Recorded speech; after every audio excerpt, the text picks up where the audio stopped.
आज हम बात करेंगे methods of measuring national income. राष्ट्रीय आय को कैसे ज्ञात किया जाता है या how to measure national income. ठीक है, एग्जाम में ये क्वेश्चन हर साल आता है। 3 अप्रोच है आपकी, कोई भी अप्रोच एग्जाम में आ सकती है।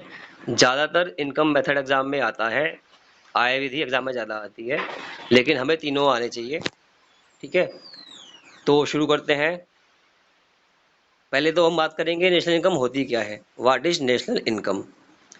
ठीक है, तो आपको यहाँ पे दिख रहा है, यहाँ पे बता भी देता हूँ पहले मैं आपको। It includes all the values of goods and services produced with in the domestic boundary of a country. इसको हम कई बार जीडीपी भी बोल देते हैं। किसी भी देश के अंदर उत्पादित समस्त वस्तुओं और सेवाओं के मौद्रिक मूल्य को सकल घरेलू राष्ट्रीय उत्पाद कहा जाता है। ये आपकी डेफिनेशन थी जीडीपी की, आपने पढ़ी होगी। ठीक है, तो पहले ये बात देख लीजिए, सामने आपके आ गया। थर्डली लिखा हुआ है यहाँ पे, national income includes the market value of all final goods where the value of intermediate goods are not included. ठीक है, हमने आपको बताया था, it includes all the value of all goods produce within the domestic boundary of the country, they are called final goods. जो हमने goods produce किए किसी भी देश की सीमा में, उनको हम फाइनल गुड्स बोलेंगे। लेकिन इसमें से ऐसे गुड्स को माइनस कर दिया जाएगा जिसका हमने दोबारा प्रोडक्शन के अंदर यूज कर लिया। ठीक है, फॉर एग्जाम्पल हमने प्रोड्यूस किया मिल्क, ठीक है, 200 लीटर, लेकिन उसमें से 100 लीटर हमने क्या किया, उसका हमने क्या बना दिया, घी बना दिया, है ना। तो अब क्या हो गया, 200 लीटर का मिल्क आपने काउंट किया और 100 लीटर से आपने बनाया घी, तो घी में भी वो काउंट हो गया। तो इसलिए जिसको हम रॉ मटेरियल के रूप में कंज्यूम कर लेते हैं, उस फिनिश गुड्स को या उस प्रोडक्शन को हम काउंट नहीं करते। तो national income includes the market value of all final goods.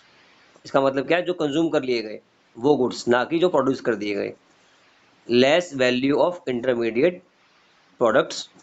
ठीक है, ये माइनस कर देंगे, इसमें दोबारा बाद में आएंगे। तो बस हमने आज भी ये जाना कि नेशनल इनकम क्या होती है। ये क्या है, it is the value of all goods and services produced with in the boundary of a country. किसी भी देश की राष्ट्रीय सीमाओं के अंदर उत्पादित समस्त वस्तुओं और सेवाओं के मौद्रिक मूल्य को, है ना, क्या बोलते हैं, नेशनल इनकम।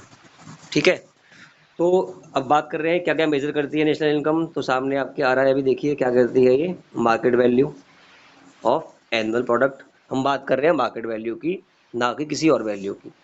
ठीक है, सेकंड क्या है, ये आपका एक मॉनेटरी मेजर है। ठीक है, जो भी हम मेजर कर रहे हैं वो हम मेजर कर रहे हैं मनी की टर्म्स में। और आपको पता है अकाउंटिंग में हम क्या करते हैं, accounting keeps the record of all monetary transaction.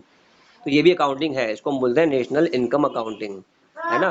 तो ये वही है, तो इसलिए यहाँ पे हम क्या कर रहे हैं, सिर्फ मॉनेटरी मेजर को इंक्लूड कर रहे हैं।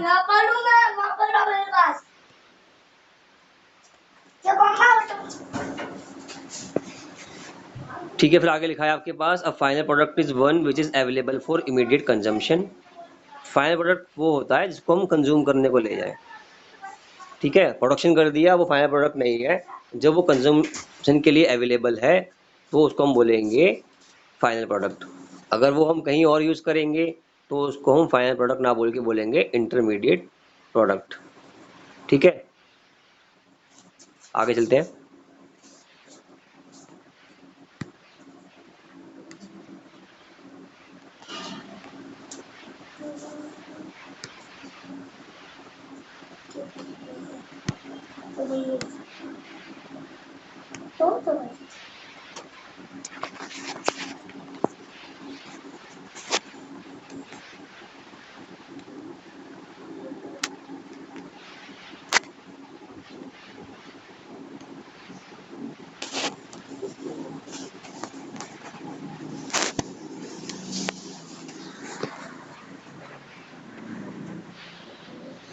अब हम आते हैं कि जो हम बात कर रहे हैं इनकम की मेजर करने की, वो कहाँ मेजर करेंगे, है ना, किस प्राइस से मेजर करेंगे। तो इसकी दो अप्रोच होती हैं, एक है करंट प्राइस और एक है कांस्टेंट प्राइस। करंट प्राइस का मतलब क्या है, जो प्राइस अभी चल रहा है मार्केट के अंदर। ठीक है, जैसे अभी मान लीजिए आपका पोटैटो की रेट है 20 रुपये पर केजी, पर कल ये 25 का भी हो जाएगा, परसों ये 30 का भी हो सकता है। तो ऐसे तो पूरे साल में वैल्यू चेंज होती रहेगी। तो कैसे मेजर करेंगे इनकम को? तो इसलिए करंट प्राइस को हम छोड़ के हम एक कांस्टेंट प्राइस पे मेजर करते हैं इनकम को। कांस्टेंट प्राइस का मतलब क्या है कि हमने एक कांस्टेंट प्राइस ले लिया, या वो लास्ट ईयर का प्राइस होगा, या लास्ट 5 ईयर की एवरेज होगी, या लास्ट 10 ईयर की एवरेज होगी, वो डिपेंड करेगा। उसको हम बोलेंगे बेस ईयर, है ना। ये आपने स्टैट्स में पढ़ा होगा चेन बेस इंडेक्स के अंदर। जब हम चेन बेस इंडेक्स बनाते हैं तो हम इसकी बात करते हैं। तो मैं अभी यहीं पर रुक रहा हूँ। तो there are 3 methods of measuring national income. National income को मेजर कैसे करना है, इसकी 3 अप्रोच है या 3 मेथड है। एग्जाम में कोई ना कोई एक जरूर मिलेगा आपको। पहला का नाम है आपका नेट आउटपुट और नेट वैल्यू एडेड और प्रोडक्ट मेथड। ठीक है, इसमें से कोई भी एक वर्ड लिखा आपके सामने आए, इसका मतलब क्या है कि आप बात कर रहे हैं किसकी? पहले मेथड की। उसको बोलते हैं नेट आउटपुट। ठीक है, उत्पादन अप्रोच। सेकंड है नेट वैल्यू एडिट, कुल मूल्य संवर्धित अप्रोच। उसके बाद थर्ड है प्रोडक्ट अप्रोच या उत्पादन आधारित राष्ट्रीय इनकम।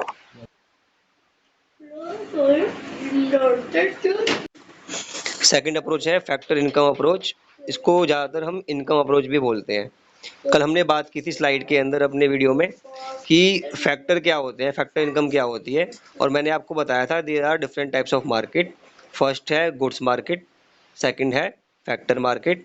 फैक्टर का मतलब जो फैक्टर ऑफ प्रोडक्शन होते हैं हमारे, मैन, मटेरियल, मशीनरी और मनी, तो ये उन्हीं की बात कर रहे हैं। ठीक है, और थर्ड था हमारा मनी मार्केट, उसकी हमने कल बात की थी। फिर लास्ट मेथड है आपका एक्सपेंडिचर मेथड। तो हम थर्ड पे आ गए अपने।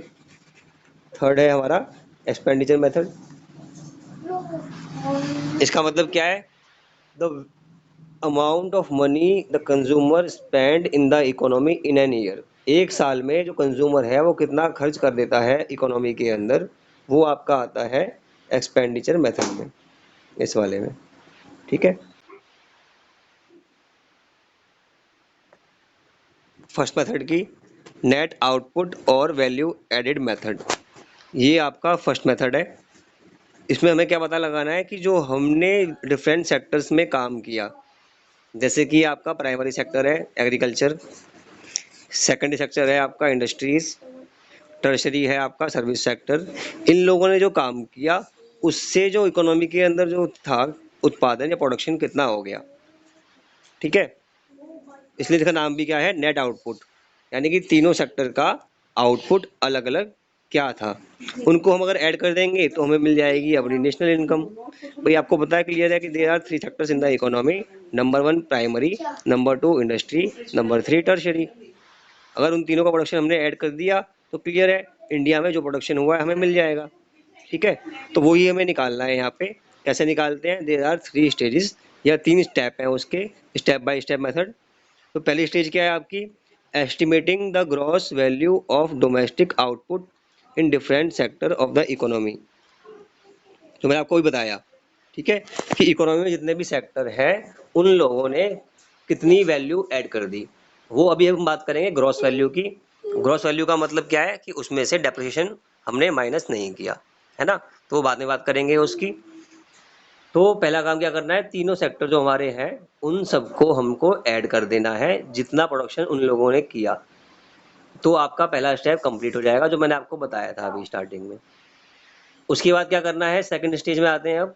Determine the money value of raw material and service used and also the depreciation of physical assets. ये बात ध्यान देने वाली है, जो मैं आपको पहले बात कर रहा था स्टार्टिंग में। मनी वैल्यू पे ध्यान देना है पहली बात तो। किसकी मनी वैल्यू पे? रॉ मटेरियल, यानी कि जो आपका इंटरमीडिएट प्रोडक्ट जो आपने यूज़ कर लिया। जैसे कि जो प्रोडक्शन किया एग्रीकल्चर ने, अब उसका एक पार्ट इंडस्ट्री यूज़ करती है। जो पार्ट इंडस्ट्री ने यूज़ किया उसको अगर हमने 2 काउंट कर लिया तो वो 2 बार काउंट हो गया। एक कहाँ पे काउंट हो गया आपका? एग्रीकल्चर के प्रोडक्शन के अंदर, और दूसरी बार कहाँ काउंट हो गया आपका? यहाँ पे इंडस्ट्री के अंदर। तो एक ही सामान जो हमने बनाया था उसको हम डबल काउंट कर लेते हैं। तो डबल काउंटिंग की प्रॉब्लम ना आए उसके लिए ये समस्या आपको कैसे प्रॉब्लम सॉल्व करनी है कि आपको जो इंटरमीडिएट प्रोडक्ट्स हैं उनकी वैल्यू को कम करना है, चाहे वो प्रोडक्ट हो या सर्विस हो। इसका उल्टा ही पॉसिबल है ना, कि कुछ लोग सर्विस देते हैं, सर्विस सेक्टर में जो आते हैं, उन्होंने कुछ काम किया, उसको हमने काउंट कर लिया किसके अंदर, टर्शरी सेक्टर के अंदर, पर उसकी जो वैल्यू थी वो हमने सेकेंडरी में यूज़ की होगी, यानी इंडस्ट्री में यूज़ की होगी, और कुछ प्राइमरी में भी यूज़ की होगी, है ना। तो वो वैल्यू वहाँ भी आ गई और वहाँ भी आ गई, तो ये वैल्यू 3 बार काउंट हो गई। तो इसलिए ऐसा ना हो, तो जो भी डिफरेंट सेक्टर्स हैं वो जो रॉ मटेरियल और सर्विस कंज्यूम करते हैं उसको जो पहली स्टेज की वैल्यू आई थी उससे माइनस करना है, ठीक है। और उसके अलावा डेप्रिसिएशन, जो भी हम मेथड यूज करेंगे उसमें डेप्रिसिएशन लगता ही है, पता है आपको, तो डेप्रिसिएशन भी आपको माइनस करना है फिजिकल एसेट्स का, ठीक है। ये जो खर्चा आपका हो गया डेप्रिसिएशन के रूप में वो भी आपको माइनस करना है। Step 1, add the value of all 3 sectors production. Step 2, reduce the value of each sector bye intermediate consumption.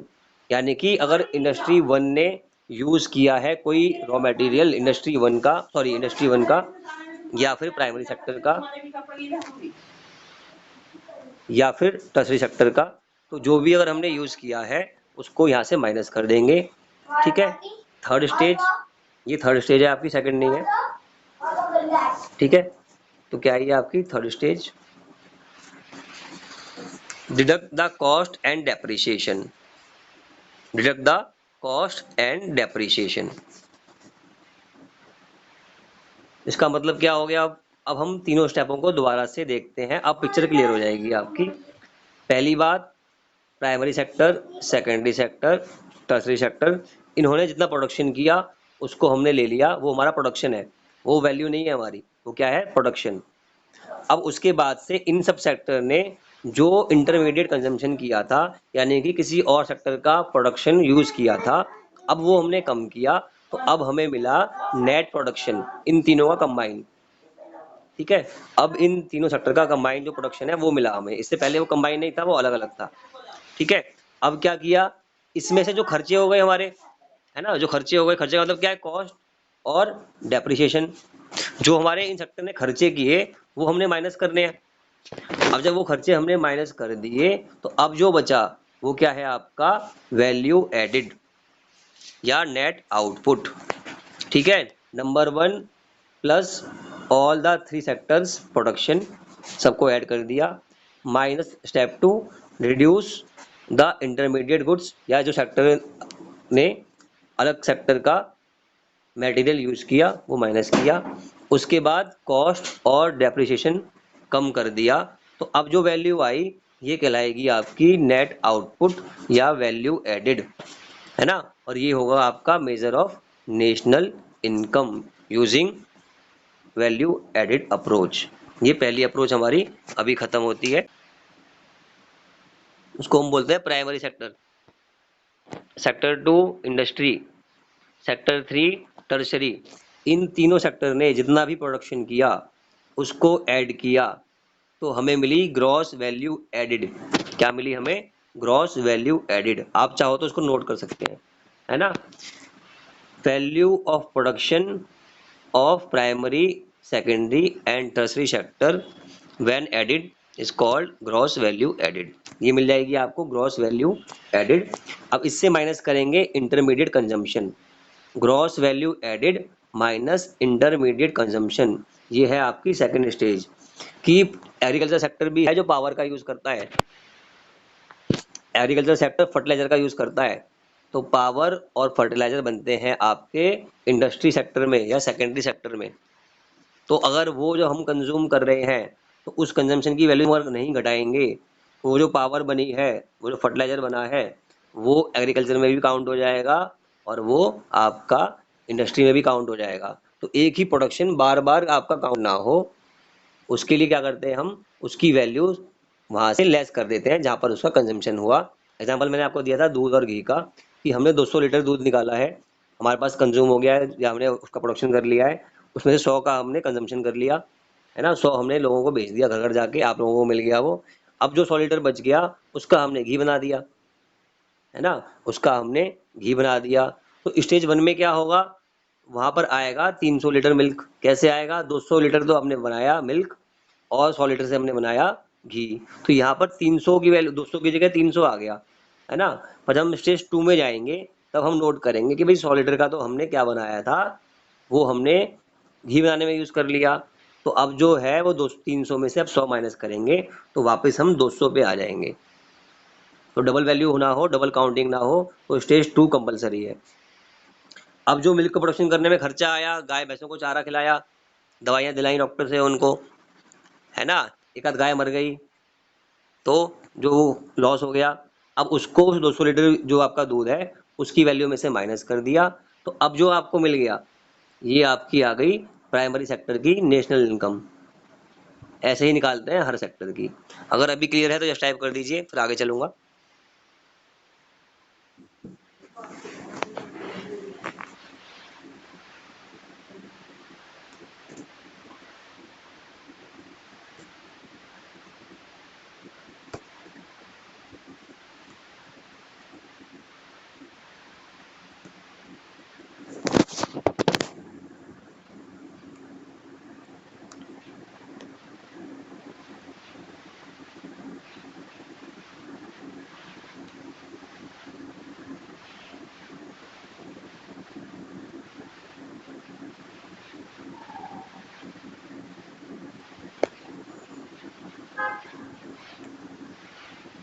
अब हम जाएंगे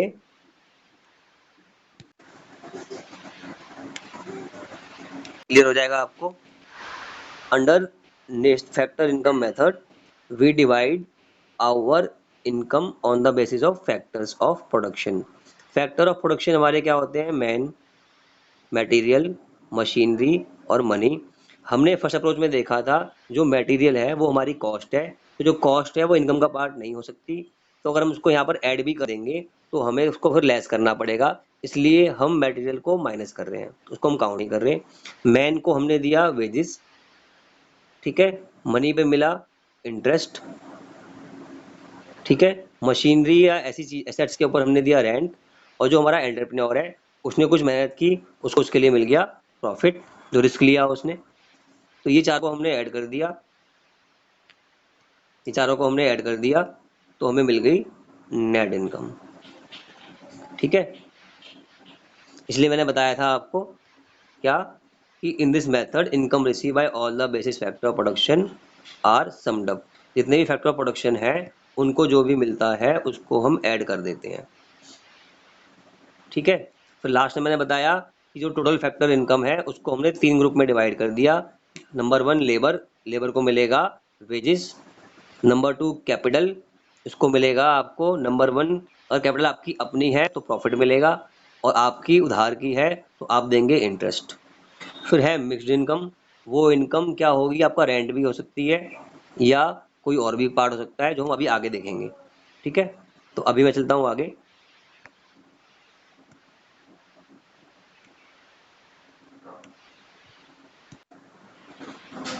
अब क्या है, इससे आपको सब कुछ क्लियर हो जाएगा।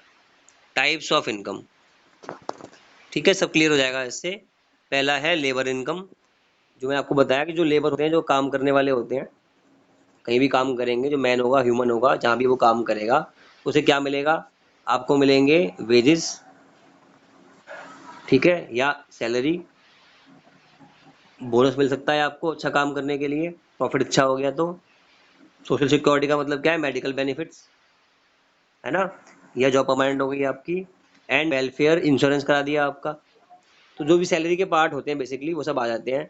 क्या आता है इसमें, transport allowance, house rent allowance, है ना, मेडिकल अलाउंस, ये सारे टाइप के अलाउंस किसमें आते हैं, आपके लेबर इनकम में। फिर हम चलेंगे कैपिटल इनकम के अंदर। तो मैंने आपको बताया आपका अपना पैसा है तो आपको मिलेगा डिविडेंड, यानी कि प्रॉफिट, प्रॉफिट का पार्ट डिविडेंड। अगर पैसे आपने खुद लगाए हैं तो आपको मिलेगा डिविडेंड। उसके बाद आप चाहते हैं उस पैसे को बिजनेस में लगाना तो आप रिटेन कर सकते हैं, उसको बोलेंगे रिटेन अर्निंग्स, ठीक है। या तो आप पैसे को बांट देंगे तो डिविडेंड हो जाएगा, और आपने रख लिया तो हो जाएगा रिटेन अर्निंग। उसके बाद अगर आपने पैसे उधार का लिया है तो आप उधार पे इंटरेस्ट देंगे, तो वो इंटरेस्ट मिलेगा आपको, जिसने उधार दिया है या जिसने सेविंग की है उसको इंटरेस्ट मिलेगा। उसके बाद रेंट मिलेगा, अगर मशीनरी है आपकी या लेबर है, सॉरी लैंड है आपका, तो रेंट मिलेगा। रॉयल्टी, इसका मतलब क्या होता है, जो हमारे इंटेलेक्चुअल वर्क होते हैं, जैसे मैं आपको पढ़ा रहा हूँ इस समय, जो वीडियो बना रहा हूँ मैं आपको, तो अगर मैं वीडियो बेचता हूँ मार्केट में तो मेरा वीडियो तो सेम बना एक बार, ये बार बार बिकता रहेगा, तो जो पैसे मिलेंगे उसको बोलेंगे रॉयल्टी। ठीक है। फिर है प्रॉफिट ऑफ गवर्नमेंट एंटरप्राइजेस, जितने भी गवर्नमेंट एंटरप्राइज हैं वो जो पैसे कमा रहे हैं वो भी इसी में आता है। प्रॉफिट जो भी वर्ड है प्रॉफिट का है वो कहाँ पे आएगा, आपका कैपिटल इनकम के अंदर। ठीक है। फिर हम चलेंगे मिक्स्ड इनकम में, थर्ड पार्ट में। यहाँ पर क्या आ रहा है, earning from professional farming enterprises. जो प्रोफेशनल है, वकील हैं, डॉक्टर हैं, टीचर हैं, वो सारे इसमें आ जाएंगे। और ऐसे एंटरप्राइज जो फार्मिंग करते हैं उनकी जो इनकम है वो भी हम यहाँ पर ले रहे हैं। ठीक है। तो तीन पार्ट हो गए आपके। नंबर वन, लेबर इनकम जो मेहनत को मिलती है। दूसरा, कैपिटल इनकम, चाहे वो इंटरेस्ट हो या वो डिविडेंड हो। और लास्ट है आपका मिक्स्ड इनकम, यानी कि जो भी प्रोफेशनल है जो सर्विसेज दे रहे हैं, ठीक है, या जो फार्मिंग कर रहे हैं, उनकी जो इनकम है उसको हम मिक्स्ड इनकम में ले रहे हैं। जब हम इन तीनों को मिला देंगे, तो हमें मिलेगी क्या, पूरी आपकी नेशनल इनकम। ये रही नेशनल इनकम। ठीक है। ये हमारे तीन पार्ट हो गए। अब हम बात करेंगे थर्ड मेथड की। इसका नाम है एक्सपेंडिचर मेथड। ये सबसे इंपॉर्टेंट मेथड है। एग्जाम में क्वेश्चन भी इस पे न्यूमेरिकल में आ जाते हैं, और एक क्वेश्चन 15 नंबर में भी आ जाता है, और 12th क्लास के अंदर इसमें 5 नंबर, 7 नंबर तक, 6 नंबर तक आता है क्वेश्चन, है ना।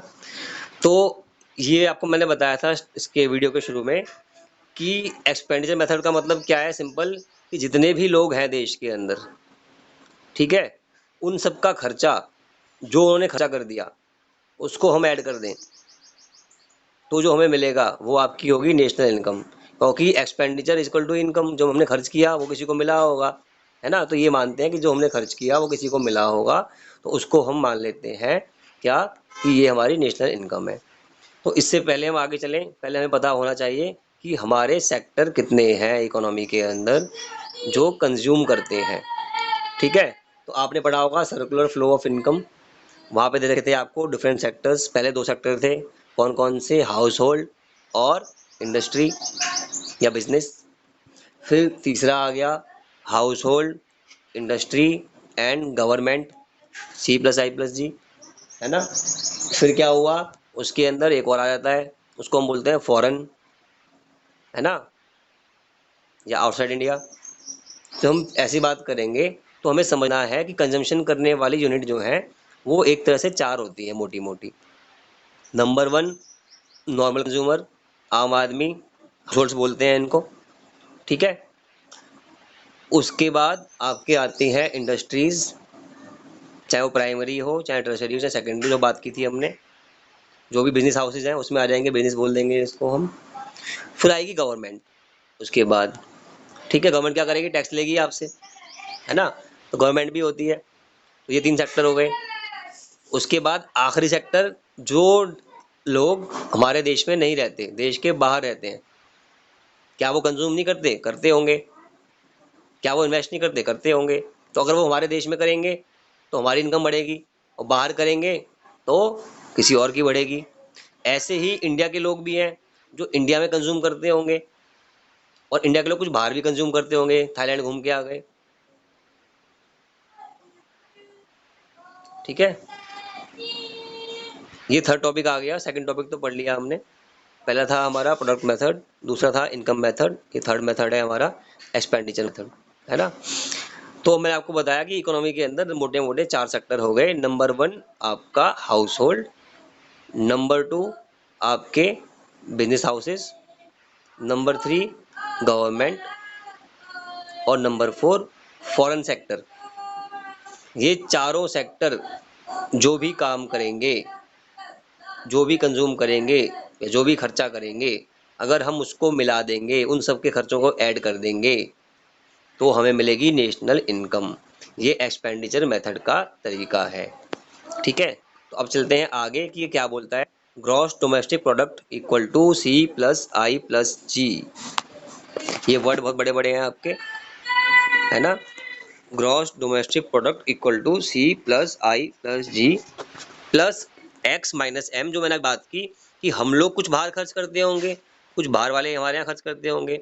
जो हम बाहर करवाएंगे, बाहर वाले लोग हमारे यहाँ खर्चा करेंगे, उसका नाम होगा एक्सपोर्ट यानी एक्स। और हम लोग जो बाहर वालों का सामान खरीदेंगे उसको हम बोलेंगे इम्पोर्ट यानी कि एम। ठीक है, तो सी प्लस आई प्लस जी प्लस एक्स माइनस एम, ये एक हमारा फार्मूला हुआ। अब इनकी बात करते हैं कि ये है क्या। सी का मतलब क्या है? सी का मतलब है कंजम्पशन, है ना, यानी कि जो हमने सामान या वस्तुएं और सेवाएं, गुड्स एंड सर्विसेज जो कंज्यूम कर ली इकोनॉमी के अंदर, उसको हम सी बोलेंगे। फिर हम आएंगे आई पे। आई क्या है? इन्वेस्टमेंट। कुछ लोगों ने सेविंग की, उसको बैंक में रख दिया, बैंक वालों ने लोगों को लोन दे दिया। ठीक है, अब जो लोन मिला उसको प्रोड्यूसर ने इन्वेस्ट कर दिया बिजनेस के अंदर। तो इन्वेस्टमेंट अपनी भी हो सकती है और उधार लेके किया गया पैसा भी हो सकता है। तो सी का मतलब कंजम्पशन, आई का मतलब इन्वेस्टमेंट। इन्वेस्टमेंट का मतलब है कि you are doing something for productive purposes, कि आपने उत्पादन के लिए कुछ पैसा लगाया, वो इन्वेस्टमेंट है। आपने पैसे जेब में रख लिए, घर में रख लिए, अपने घर में गड्ढा खोद के सोना गाड़ दिया, वो इन्वेस्टमेंट नहीं होती, है ना। कई बात करेंगे इसके ऊपर। फिर है जी, गवर्नमेंट स्पेंडिंग बोलते हैं इसको। जी का मतलब गवर्नमेंट स्पेंडिंग, गवर्नमेंट के जितने भी खर्चे हैं वो सारे जी में आते हैं। एक्स और एम बता चुका मैं आपको। एक्स का मतलब जो हमने एक्सपोर्ट कर दिया, और माइनस किया इससे इम्पोर्ट, क्योंकि हमें निकालना है कि क्या बचा है हमारे पास, है ना। तो अब एक बात ध्यान और देनी है हमारे को यहाँ पर, कि सी का मतलब है कंजम्पशन। पर कंजम्पशन किसका? सी का मतलब है कंजम्पशन, पर कंजम्पशन किसका, है ना। ये आपको ध्यान रखना है, कोई बताएगा भी नहीं आपको कि सी यानी कंजम्पशन सब लोग करते हैं, सभी सेक्टर करते हैं। यानी कि number one house hold consume करते हैं, हम लोग तो खाना पीना खाते ही हैं। ठीक है, तो वो आएगा इसके अंदर। इसके बाद ध्यान रखना है, जो बिजनेस हाउसेज हैं वो भी तो कंज्यूम करते हैं, थोड़ा कि बिजनेस वाले खाली कुछ खाते पीते नहीं है, या वो सर्विस किसी और की नहीं लेते। तो बिजनेसमैन भी कंज्यूम करते हैं। गवर्नमेंट, गवर्नमेंट भी कंज्यूम करती है ना। गवर्नमेंट को सामान खरीदती है, बेचती है, तो कंज्यूम करती है। जो सामान खरीदती है तो वो जो उसका इनपुट है। तो सी हमारा है सिर्फ हाउस होल्ड का, कि हाउस होल्ड ने कितना हमारा खर्चा कर दिया। ठीक है, लेकिन जो गवर्नमेंट खर्चा कर रही है और जो बिजनेस खर्चा कर रही है वो भी तो आना चाहिए। उसके बाद आई इन्वेस्टमेंट, वो हमने बता दिया आपको। जी का मतलब गवर्नमेंट स्पेंडिंग, गवर्नमेंट जितना भी खर्चा कर रही है वो जी में आ रहा है, वो सी में नहीं जा रहा। ये समझना है हमारे को, वो जी में आ रहा है, सी में नहीं जा रहा। ठीक है, तो जो हमने एक्सपोर्ट किए उसकी जो वैल्यू आई, उसमें से माइनस कर दिया जो हमने इम्पोर्ट किया। ठीक है, इनको हम बोलते हैं net exports. X minus M को हम बोलते हैं नेट एक्सपोर्ट्स। ठीक है, अगर यहाँ तक समझ में आ गया तो यस टाइप कर दीजिए। Expenditure method, it is also known as final product method. In this method, total national expenditure is the sum of expenditure incurred by the society in a particular year. Main बात यही है last वाली, sum of expenditure incurred by the society in a particular year. Simple सी बात है, society का मतलब सब लोग आ गए उसके अंदर, बिजनेसमैन भी आ गए, गवर्नमेंट भी आ गई, हम भी आ गए, और फॉरेनर्स भी आ गए। उन सब ने जो भी खर्चा कर दिया उनको हमने ऐड कर दिया, तो हमें मिल जाएगी नेशनल इनकम। अगर दो सेक्टर है तो होगा सी प्लस आई, अगर तीन सेक्टर है तो होगा सी प्लस आई प्लस जी, अगर चार सेक्टर है तो होगा सी प्लस आई प्लस जी प्लस एक्स माइनस एम। ठीक है, ये आपकी जो एक्सपेंडिचर अमाउंट है वो पूरी हो गई यहाँ पर। Income method and product method are often employed, है ना, यानी कि ज्यादातर यूज कौन से किए जाते हैं? Income method and product method, जो हमने पहले बात करी थी। ठीक है, शुरू में जो बात की थी वो थोड़े इजी होते हैं, लेकिन जो एक्सपेंडिचर मेथड है वो थोड़ा टफ है। दिख भी रहा है आपको कितना काम करना है इसमें, है ना, कि हाउस होल्ड कितना निकाल रहे हैं, बिजनेस कितना निकाल रहे हैं, गवर्नमेंट कितना निकाल रही है, फॉरनर्स क्या कर रहे हैं। उसमें छांटना पड़ेगा कि हाउस होल्ड का सी में जाएगा, बिजनेस का आई में जाएगा, गवर्नमेंट का जी में जाएगा। ये सब काम करना इतना आसान नहीं होता। तो आपका income method and product method जो होते हैं वो ज़्यादा फेमस है as compare to expenditure method, because क्या है, वो थोड़ा डिफिकल्ट है ये। लेकिन एग्जाम के देखेंगे तो पहले एग्जाम में यही आ जाएगा, क्योंकि पता है टीचर वही करेगा जो बच्चों को नहीं आता, तो जो मुश्किल है उसी का एग्जाम में दे देते हैं वो, है ना। फिर आगे लिखा है आपका product method is used in agriculture and industry. जो हमारा प्रोडक्ट मेथड है यानी कि वैल्यू एडेड मेथड है, जहाँ पर हम तीनों सेक्टर का अलग अलग निकालते हैं, वो एग्रीकल्चर में और इंडस्ट्री में यूज़फुल है, क्योंकि वहाँ पर प्रोडक्शन होता है, वहाँ कॉस्ट आती है, वहाँ डेप्रिसिएशन निकालना पड़ता है। लेकिन सर्विस सेक्टर के अंदर कॉस्ट बिल्कुल बहुत कम होती है, क्योंकि हम रॉ मटेरियल तो कुछ लेते ही नहीं है, कुछ सामान बनाते ही नहीं है। ठीक है, तो कॉस्ट ना के बराबर होती हैं, बहुत कम होती हैं। उसके अलावा उसके अंदर डेप्रिसिएशन भी काफ़ी कम होता है, तो इसलिए वो प्रेफर करते हैं इनकम मेथड। ये वाला मेथड जो सेकंड मेथड था हमारा, वो करते हैं इनकम मेथड को। तो एग्रीकल्चर और इंडस्ट्री क्या करते हैं, प्रोडक्ट मेथड को यूज़। इनकम को करते हैं टर्शरी सेक्टर या सर्विस सेक्टर। और सबसे मुश्किल कौन सा है आपका, एक्सपेंडिचर मेथड। यहीं पर क्लास खत्म होती है मेरी तरफ से आपकी।